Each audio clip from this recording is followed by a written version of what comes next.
আসসালামু আলাইকুম। প্রিয় মুহাম্মদ সাল্লাল্লাহু আলাইহি ওয়াসাল্লামের উম্মত, আজকের ভিডিওতে আমরা আপনাদেরকে জানাবো জান্নাতের সৌন্দর্যের বর্ণনা সম্পর্কে। ভিডিওটি শেষ পর্যন্ত দেখলে জান্নাতের সৌন্দর্য আপনাকে মোহিত করে ফেলবে, তাই অনুরোধ করব পুরো ভিডিওটি দেখবেন। প্রিয় আখেরি নবীর উম্মত, ইসলাম সম্প্রসারণ ও প্রচারের লক্ষ্যে আমাদের চ্যানেলটি অবশ্যই সাবস্ক্রাইব করবেন। জান্নাত, যার শাব্দিক অর্থ হলো বাগান, প্রচলিত বাংলা ভাষায় আমরা বেহেশত বলে থাকি। জান্নাত হলো অফুরন্ত সুখের জায়গা। যারা আল্লাহর সন্তুষ্টি লাভ করতে পারবে তারাই সেই চিরসুখের জান্নাতে প্রবেশ করতে পারবে। আবু হুরায়রা রাদিয়াল্লাহু তাআলা আনহু বলেন, আমি জিজ্ঞেস করলাম, ইয়া রাসূলুল্লাহ, জান্নাত কি দিয়ে তৈরি করা হয়েছে? উত্তরে রাসূল কারীম সাল্লাল্লাহু আলাইহি ওয়াসাল্লাম বললেন, সোনা রূপার ইট দিয়ে, একটি রূপার ইট, তারপর একটি সোনার ইট, এভাবে গাঁথা হয়েছে। এর গাঁথনির উপকরণ সুগন্ধি মৃগনাভি এবং পাথর সমূহ মণিমুক্তার, আর মাটি হলো জাফরান। জান্নাতে প্রবেশকারী লোক অত্যন্ত সুখ স্বাচ্ছন্দ্যে থাকবে। কোনো দুঃখ কষ্ট এবং অভাব অনটন জান্নাতীদেরকে স্পর্শ করতে পারবে না। সে অনন্তকাল এতে অবস্থান করবে, আর কখনো মৃত্যুবরণ করবে না। না তার পরনের পোশাক পুরনো হবে, আর না তার যৌবনকাল শেষ হবে। এই হাদিসটি নেওয়া হয়েছে তিরমিজি শরীফ থেকে। রাসূলুল্লাহ সাল্লাল্লাহু আলাইহি ওয়াসাল্লাম আরও বলেন, জান্নাতীদের শরীরে কোনো লোম থাকবে না, দাড়ি গোঁফ থাকবে না, এবং চোখে সুরমা লাগানো থাকবে। কখনো তাদের যৌবন শেষ হবে না, জামাও পুরানো হবে না। জান্নাতের প্রশস্ততা সম্পর্কে মহান রাব্বুল আলামিন বলেছেন, তুমি যখন দেখবে তখন দেখতে পাবে ভোগ বিলাসের নানান সামগ্রী আর এক বিশাল রাজ্য। সূরা আদ-দাহর আয়াত 20। মুসলিম শরীফের এক বর্ণনায় পাওয়া যায়, সবশেষে যে জান্নাতে প্রবেশ করবে তার জান্নাতের সীমানা হবে এই পৃথিবীর 10টার সমান। তাহলে জান্নাত কত বড় একটু চিন্তা করে দেখুন। সুবহানাল্লাহ। জান্নাতীদের প্রত্যেকের জন্য অট্টালিকায় তাঁবু থাকবে, যেখানে হুরেরা অবস্থান করবে। আল্লাহ তাআলা বলেন, তাঁবুতে সুরক্ষিত থাকবে সুলোচনা সুন্দরীরা। সূরা আর রহমান আয়াত 72। রাসূল কারীম সাল্লাল্লাহু আলাইহি ওয়াসাল্লাম বলেছেন, জান্নাতের মধ্যে মতির একটি তাঁবু থাকবে। এর প্রশস্ততা হবে 60 মাইল। এর প্রতি কোণে থাকবে হুর বালা। এদের এক কোণের জন অপর কোণের জনকে দেখতে পাবে না। ঈমানদার লোকেরা তাদের কাছে যাবে। এই হাদিসটি নেওয়া হয়েছে সহিহ বুখারী থেকে। রাসূল কারীম সাল্লাল্লাহু আলাইহি ওয়াসাল্লাম বলেছেন, জান্নাতের মধ্যে 2টি বাগান থাকবে। এ দুটির সকল পাত্র এবং এর ভিতরে সকল বস্তু রৌপ্য নির্মিত হবে। এবং জান্নাতে আরও 2টি বাগান থাকবে। এ 2টি বাগানের সকল পাত্র এবং ভিতরের সকল বস্তু সোনার তৈরি হবে। আর জান্নাতে আদনের মধ্যে জান্নাতি লোকেরা তাদের প্রতিপালকের দর্শন লাভ করবে। এই হাদিসটি নেওয়া হয়েছে বুখারী শরীফ থেকে। জান্নাতের মধ্যে সুন্দর সুন্দর বৃক্ষসমূহ থাকবে।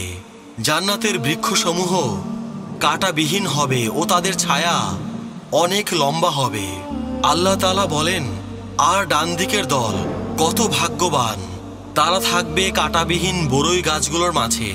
থরে থরে সাজানো কলা, বিস্তীর্ণ অঞ্চল জুড়ে ছায়া, অবিরাম প্রবাহমান পানি, আর পর্যাপ্ত ফলমূল, যা শেষ হবার নয় ও নিষিদ্ধও নয়। সূরা আল ওয়াকিয়াহ আয়াত 27 থেকে 33। এই জান্নাতের বৃক্ষসমূহ সর্বদা শস্য শ্যামল থাকবে এবং জান্নাতের বৃক্ষের মূলগুলো হবে স্বর্ণের। রাসূল কারীম সাল্লাল্লাহু আলাইহি ওয়াসাল্লাম বলেছেন, জান্নাতের প্রতিটি বৃক্ষের মূল হবে স্বর্ণের। এই হাদিসটি নেওয়া হয়েছে তিরমিজি শরীফ থেকে। এই জান্নাতে জান্নাতীদের খাওয়ার জন্য থাকবে বিভিন্ন রকমের ফল। আল্লাহ তাআলা বলেছেন, মুত্তাকিরা থাকবে ছায়া আর ঝর্ণাধারার মাঝে, আর তাদের জন্য থাকবে ফলমূল, যেটা তাদের মন চাইবে। তাদেরকে বলা হবে, তোমরা তৃপ্তির সাথে খাও আর পান করো, তোমরা যে কাজ করেছিলে তার পুরস্কার স্বরূপ। সৎকর্মশীলদের আমি এভাবেই প্রতিফল দিয়ে থাকি। সূরা আল মুরসালাত আয়াত 41-44। আল্লাহ তাআলা আরো বলেন, জান্নাতের বৃক্ষরাজির ছায়া তাদের ওপর থাকবে আর ফলের গুচ্ছ একেবারে তাদের নাগালের মধ্যে রাখা হবে। সূরা আদ-দাহর আয়াত 14। জান্নাতের ফলের ছড়া অনেক বড় হবে। আব্দুল্লাহ ইবনে আব্বাস রাদিয়াল্লাহু তাআলা আনহু থেকে বর্ণিত একটা হাদিসে পাওয়া যায় যে সাহাবীগণ রাসূল করিম সাল্লাল্লাহু আলাইহি ওয়াসাল্লামকে জিজ্ঞেস করলেন, ইয়া রাসূলুল্লাহ, আমরা আপনাকে দেখলাম আপনি এই স্থানে দাঁড়িয়ে কোনো কিছু হাত বাড়িয়ে নিতে যাচ্ছেন, আবার একটু পর দেখলাম হাত ফিরিয়ে নিলেন। রাসূল করিম সাল্লাল্লাহু আলাইহি ওয়াসাল্লাম বললেন, আমি জান্নাত দেখতে পেলাম, অতএব জান্নাত থেকে ফলের একটি ছড়া নিতে যাচ্ছিলাম। যদি তা নিয়ে নিতাম তবে তোমরা তা পৃথিবী কায়েম থাকা পর্যন্ত খেতে পারতে। এই হাদিসটি নেওয়া হয়েছে সহিহ মুসলিম থেকে। অর্থাৎ জান্নাতের ফলের ছড়াগুলো এত বড় হবে যে যা খেয়ে শেষ করা যাবে না। সেই জান্নাতে জান্নাতীদের জন্য পানীয় কেমন হবে সে সম্পর্কে আল্লাহ তাআলা বলেন, মুত্তাকিদেরকে যে জান্নাতের ওয়াদা দেয়া হয়েছে তার উপমা হলো, তাতে আছে নির্মল পানির ঝর্ণা আর আছে দুধের নদী যার স্বাদ অপরিবর্তনীয়, আছে পানকারীদের জন্য সুস্বাদু শারাবের নদী আর পরিশোধিত মধুর নদী। সূরা মুহাম্মদ আয়াত 15। এছাড়া জান্নাতীদের পান করার জন্য থাকবে হাউজে কাউসার। রাসূল করিম সাল্লাল্লাহু আলাইহি ওয়াসাল্লাম বলেছেন, কাউসার জান্নাতের একটি নদী যার উভয় তীর স্বর্ণ নির্মিত, তার পানি ইয়াকুত ও মতির ওপর উটের গর্দানের মতো। ওমর রাদিয়াল্লাহু তাআলা আনহু বলেন, তাহলে তো এগুলো খুবই সতেজ হবে। রাসূল করিম সাল্লাল্লাহু আলাইহি ওয়াসাল্লাম বলেন, যারা এগুলো আহার করবে তারা আরো সুন্দর ও সুখী হবে। এই হাদিসটি নেওয়া হয়েছে তিরমিজি শরীফ থেকে। আল্লাহ তাআলা বলেন, তাদের সামনে ঘুরে ঘুরে রূপার পাত্র পরিবেশন করা হবে আর সাদা পাথরের পান পাত্র, সেই সাদা পাথরও হবে রূপার তৈরি। তারা এগুলোকে যথাযথ পরিমাণে ভর্তি করবে। তাদেরকে পান করানোর জন্য এমন পাত্র পরিবেশন করা হবে যাতে আদার মিশ্রণ থাকবে। সেখানে আছে একটি ঝর্ণা যার নাম সালসাবিল। সূরা আদ-দাহর আয়াত 15-18। সুবহানাল্লাহ। আল্লাহ তাআলা জান্নাতকে অগণিত নিয়ামত দ্বারা মুমিনদের জন্য সাজিয়ে রেখেছেন। একজন জান্নাতি গিয়ে এই সমস্ত নিয়ামত ভোগ করতে পারবে।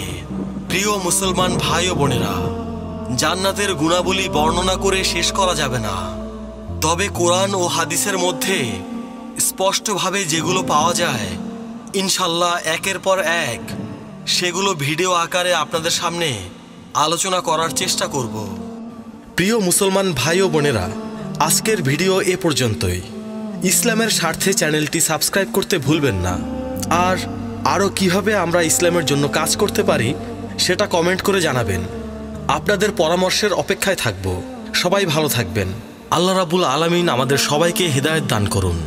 আমিন।